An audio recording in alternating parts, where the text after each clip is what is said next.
नदी किनारे एक जंगल में टोनी चिड़िया का परिवार रहता था। वो लोग सीधे साधे थे। टोनी चिड़िया की बहू मुनमुन पढ़ी लिखी और खूबसूरत भी थी। उसे सजने संवरने और मेकअप करने का बहुत शौक था। टोनी की एक बेटी बुलबुल भी थी। वो दिखने में बहुत ही साधारण थी। एक दिन, बहू, ये क्या दिन भर अपने चेहरे पे लीपा पोती करती हो? ढंग से घर का काम कर लिया करो। दिन भर अपनी ही ब्यूटी संभालने में लगी रहती हो। मम्मी, मैंने घर का सारा काम कर तो दिया है। अब थोड़ा समय अपने लिए भी निकाल कर कुछ मेकअप कर लेती हूँ। तो आपको क्या परेशानी होती है? वैसे भी मैंने मेकअप का कोर्स किया है। अगर मैं अपना भी मेकअप नहीं करूँगी तो सारा कुछ भूल जाऊंगी। कितना अच्छा होता मम्मी अगर मैं यहाँ एक ब्यूटी पार्लर खोल लेती। घर में अच्छे खासे पैसे आने लगते। मोहल्ले की जो चिड़िया इधर उधर जाती है वो मेरे पास आ जाती। तुमसे जरा सा क्या कह दिया? तुम तो भाषण ही देने लगी। ये कहकर टोनी चिड़िया बुलबुल मुनमुन से कहती है, भाभी, तुम कितनी सुंदर लगती हो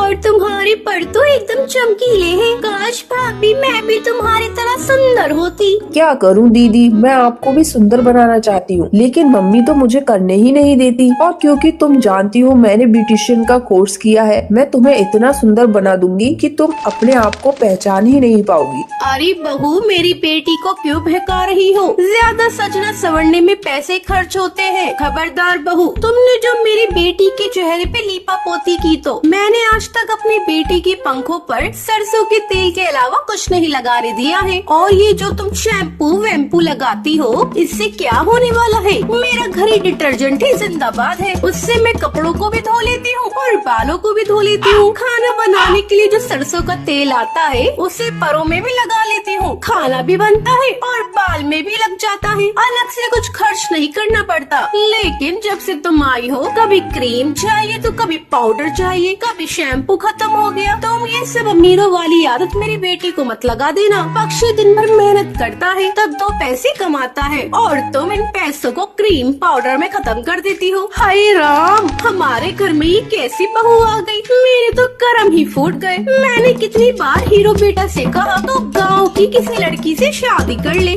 लेकिन वो माना ही नहीं। उसे तो शहर की लड़की से हीरो चिड़ा मेहनत मजदूरी करके घर आता है और अपनी माँ को बताता है, माँ, कल बुलबुल को देखने के लिए लड़के वाले आ रहे हैं, उसे अच्छे से तैयार करा देना। बुलबुल बेटा, कल तू अपने बाल और परों में सरसों का तेल अच्छे से लगा लेना और तुझे मेकअप करने की कोई जरूरत नहीं है। अगर तू मेकअप कर लेगी लड़के वाले तुझे चुड़ैल समझेंगे। अगले दिन लड़के वाले बुलबुल चिड़िया को देखने के लिए आते हैं, लेकिन लड़का बुलबुल को रिजेक्ट कर देता है। लड़के वालों के चले जाने के बाद मुनमुन बहू टोनी से कहती है, मम्मी, अगर आप बुलबुल का मेकअप करने की इजाजत दे दे तो मेरा कमाल देखिएगा। ठीक है बहू, जब तुम इतना कह रही हो ये भी करके देख लेती हूँ। टोनी को आखिरकार मुनमुन के आगे झुकना ही पड़ता है। अगली बार जब लड़के वाले बुलबुल को देखने के लिए आते हैं तो बुलबुल चाय लेकर आती है। ये लीजिए, हमारी नंद साहिबा आ गई। देखिए मेरी नंद कितनी खूबसूरत है और मेरी नंद सर्वगुण संपन्न भी है। आप लोग पूरी तरह से तसल्ली कर लीजिए। मोंटू कबूतर की माँ बोलती है, बेटा तू भी अपनी तसल्ली कर ले, फिर बाद में मत कहना मैंने तेरी शादी जबरदस्ती कर दी। मोंटू कबूतर के ऊपर बुलबुल चिड़िया की खूबसूरती का जादू चल चुका था। मम्मी, मुझे लड़की पसंद है। की शादी बड़ी धूमधाम से हो जाती है।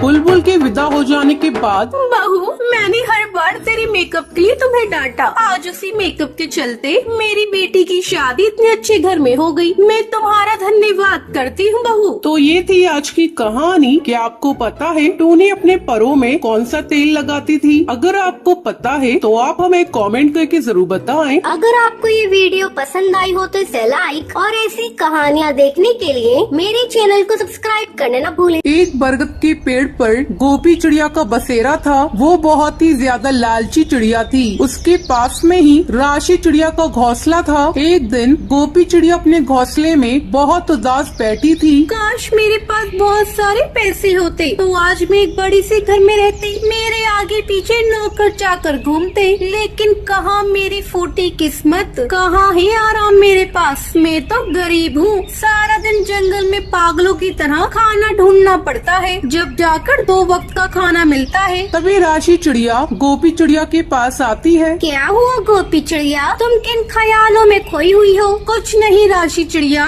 बस अपनी गरीबी पर रो रही थी। गोपी चिड़िया ये सब छोड़ो, मैं तुम्हें एक बहुत अच्छी खबर सुनाती हूँ। तुम्हें पता है जंगल के बाहर जिगरबाज का महल है, उसके यहाँ एक नौकरी है जिसके लिए चिड़िया की जरूरत है। अगर वो नौकरी मिल गई तो फिर हमारे बल्ले बल्ले होंगे। मैं तो वहीं जा रही हूँ। तभी गोपी चिड़िया सोचती है, अरे वाह, कितना अच्छा मौका है। उस महल में तो खूब सारा खजाना है, वो खजाना मुझे मिल गया तो मेरी जिंदगी बदल जाएगी। चलो जिगरबाज को बेवकूफ बनाया जाए, धीरे धीरे उसका सारा खजाना लेकर मैं रफू चक्कर हो जाऊंगी। अब गोपी चिड़िया जिगरबाज के पास जाती है, वो उसे नौकरी पे रख लेता है। ऐसे ही काफी दिन गुजर जाते हैं। एक दिन जिगरबाज का सेनापति अहम कौआ उससे कहता है, मालिक खजाना महल में लाना है, उसके लिए मुझे कुछ सिपाहियों की जरूरत थी। आप बताइए मैं किसे लेकर जाऊं?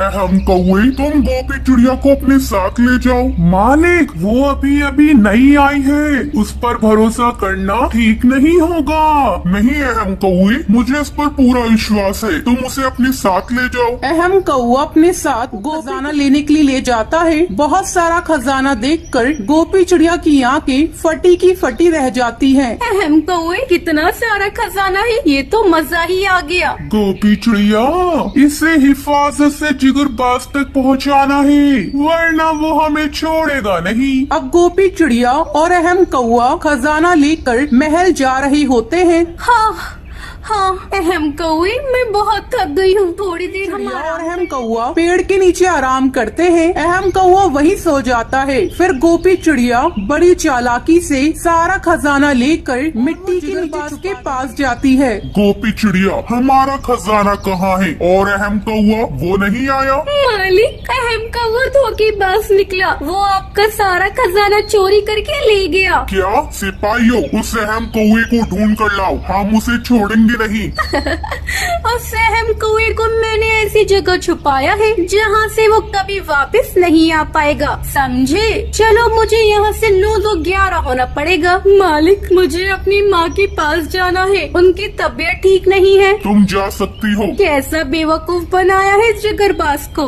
गोपी चिड़िया वहाँ से चली जाती है। तभी जिगरबाज अपने सिपाहियों से कहता है, सिपाहियों, चलो इस गोपी चिड़िया का पीछा करो, हमें इस पर शक है। गोपी चिड़िया मिट्टी के अंदर से अपना खजाना बाहर निकालती है। तभी जिगरबाज अपने सिपाहियों के साथ वहाँ पर आ जाता है। गोपी चिड़िया, तुम्हारी इतनी हिम्मत, तुमने हमें धोखा दिया, हम तुम्हें छोड़ेंगे नहीं, तुम्हें फांसी की सजा देंगे। जिगरबाज, मुझे माफ कर दो, मुझे जाने दो, मुझसे बहुत बड़ी गलती हो गई। जिगरबाज गोपी चिड़िया की एक भी नहीं सुनता है और उसे फांसी पे लटका देता है। गोपी चिड़िया को उसके किए की सजा मिल जाती है। तो ये थी आज की आपको ये वीडियो पसंद आई हो तो इसे लाइक और ऐसी कहानियाँ